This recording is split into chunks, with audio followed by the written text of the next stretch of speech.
Hello, everyone. Welcome to today's News Flash. My name is Spencer Walsh. On the show today, we are talking about Joe Biden, Nancy Pelosi, Kamala Harris, John Kelly cashing in with a new job working for one of those same companies that helped put kids in cages that he helped make the policy for. Yeah, he's working for one of those child jailing companies now. No joke. That's no joke. Funny story about Project Veritas and Eric Brooks and Bill de Blasio possibly maybe even running for president. Oh my gosh. Also, we're going to end the show talking about Diamond and Silk. It'll be a lot of fun. All right. Yeah, great show for you today. Good to be back, ladies and gentlemen. You are listening to Newsflash 308 today, 308th episode of our show. Thank you so much for sticking with us. We got a lot of stuff to cover, so let's do it.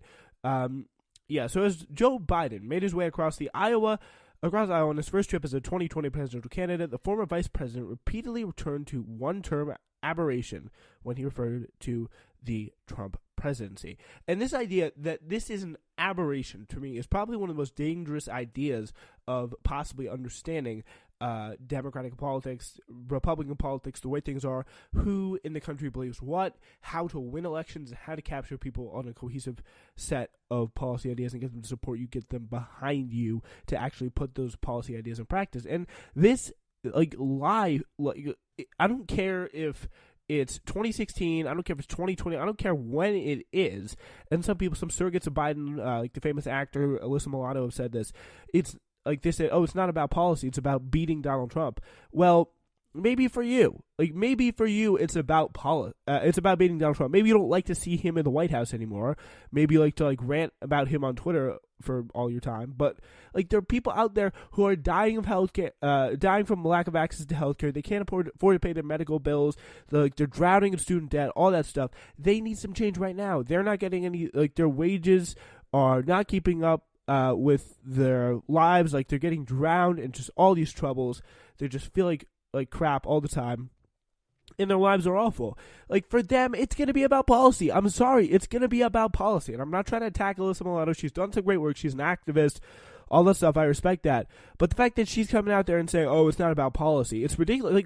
For her, sure, yeah, have some awareness of where you're coming from.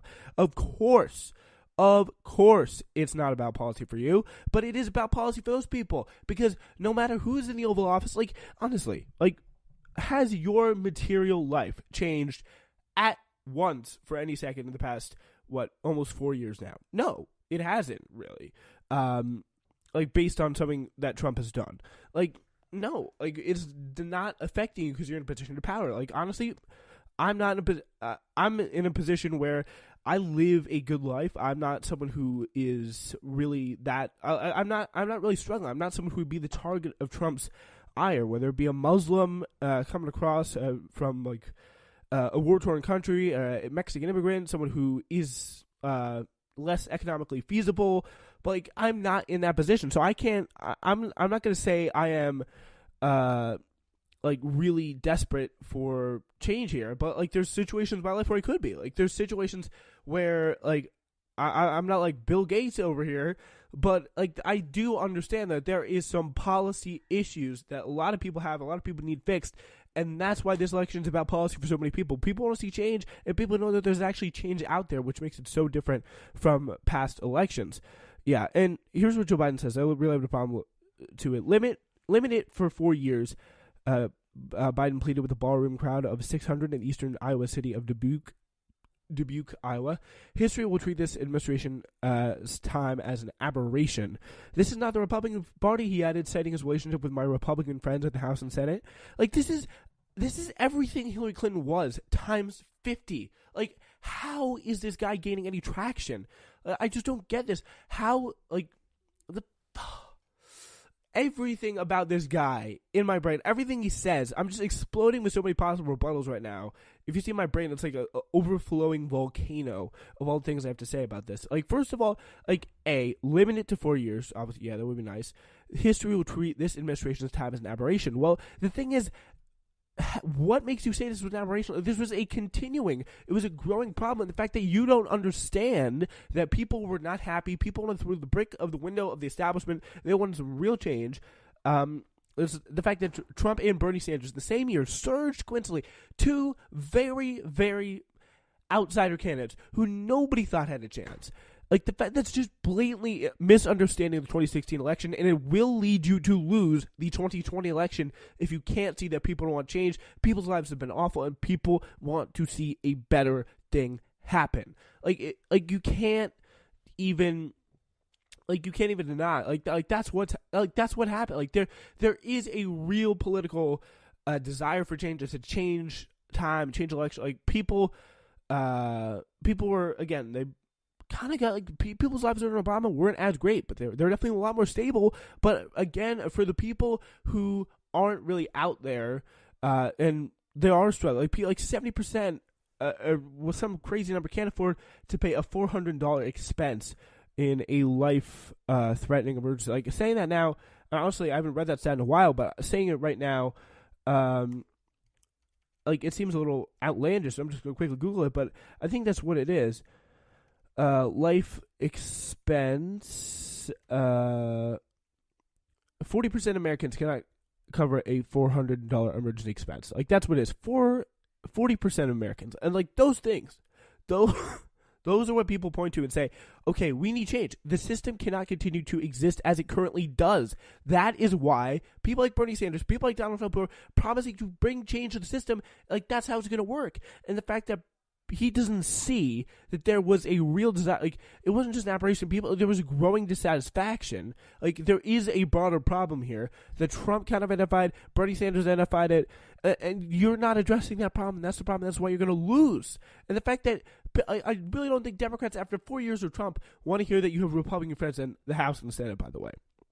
Yeah, there's no disagreement among Democrats about the urgency of defeating President Trump, but Biden's singular focus on the president as the source of the nation's ills, while extending an olive branch to Republicans, has exposed a significant fallout in the Democratic primary. I really don't know how many people, it'd be interesting to find some kind of polling on this, would be opposed to this.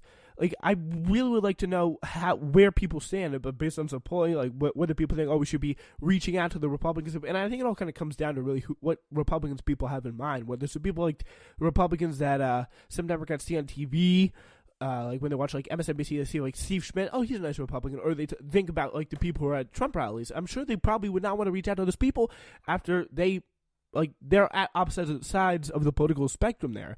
But again, Democrats like Senator Bernie Sanders, Elizabeth Warren see the president as a symptom of something deeper, exactly, both the Republican Party overtaken by Trumpism and a nation cleaved by partisanship. Simply ousting Trump, they tell voters, is not enough. And by the way, the absolute joke is this is not the Republican Party. The fact that after all this time, Republicans who we thought were supposedly respectable, like Lindsey Graham, Paul Ryan, they have bent over. Mitch McConnell is just the best, right?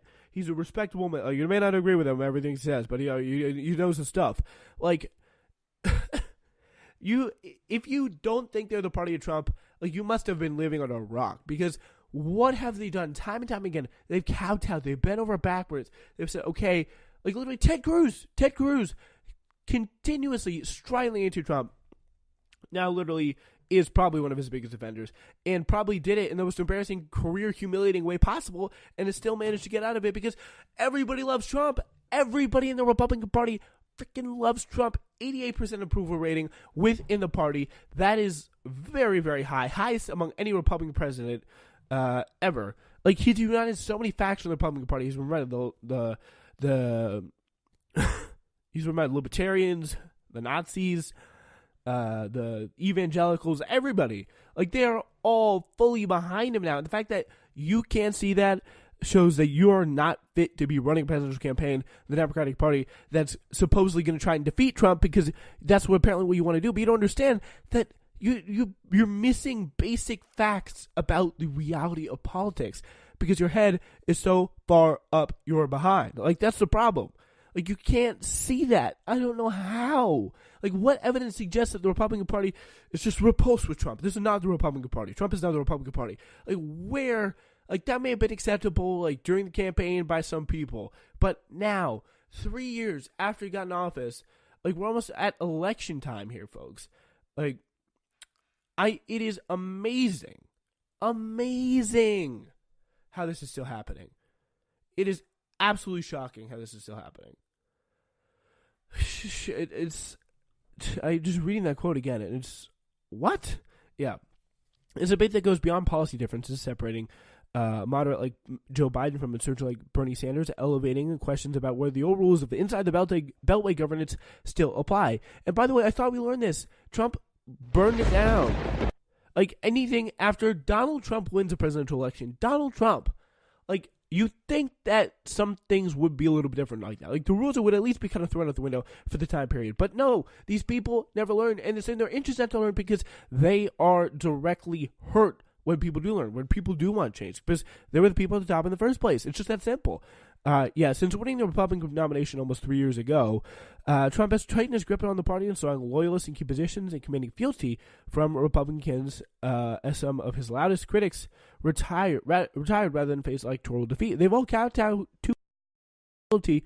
They pledged him fealty. They bend the knee, to use the Game of Thrones reference. Like, it's just, that's what happens. Just this past week, Democrats raised alarms about Attorney General William Barr's unyielding defense of the president in a Senate hearing on the Mueller report, and Barr adopted some of Trump's talking points about the Russian investigation. Make no mistake about it, the struggle is not just about defeating Donald Trump. The struggle is about taking on the incredibly powerful institutions that control economic and political life in this country, and said Bernie Sanders in his Brooklyn launch speech, according to New York Times, they're reporting. And like, that's exactly right. That's what's going on here. We have a deeper problem. We have a deeper problem in this country.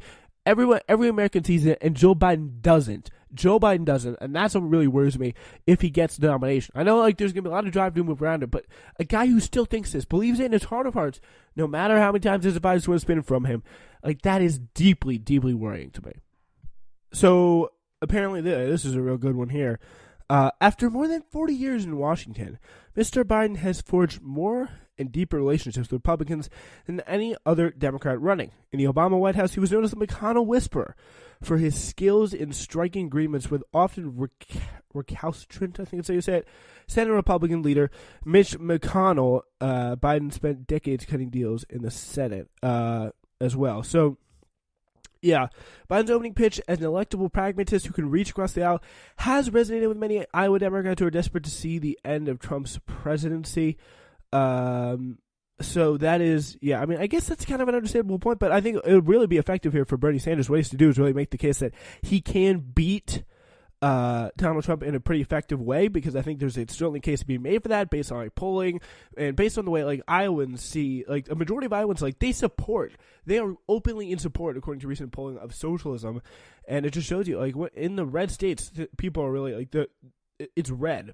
Like red states, the blue people are bluer, and I think it's somewhat of a paradox. Like if you're the redder the state, and the smaller the amount of Democrats, the more left wing they are. So yeah, it's kind of an interesting thing, but there is that, and because they've just been driven insane by crazy right wing rule, but it just kind of just not insane, but just like off the deep end. Like we need some change now, kind of a thing, you know. But I think that certainly needs to take somewhat of an examination. Like, what kind of deals was this guy making?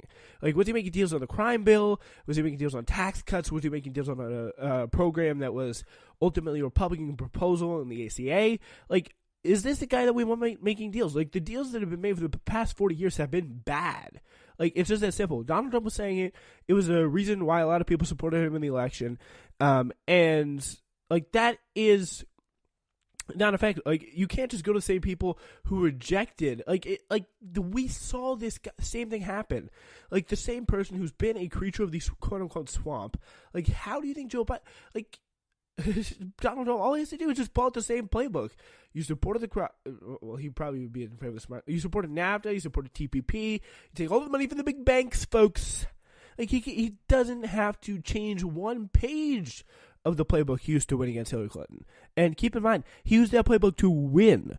With Bernie Sanders, he'd have to throw it out and start over again, just talk about socialism in Venezuela, which, I mean, it's only one talking point. It does get tired after a while, especially with the good refutation that Bernie Sanders is going to provide.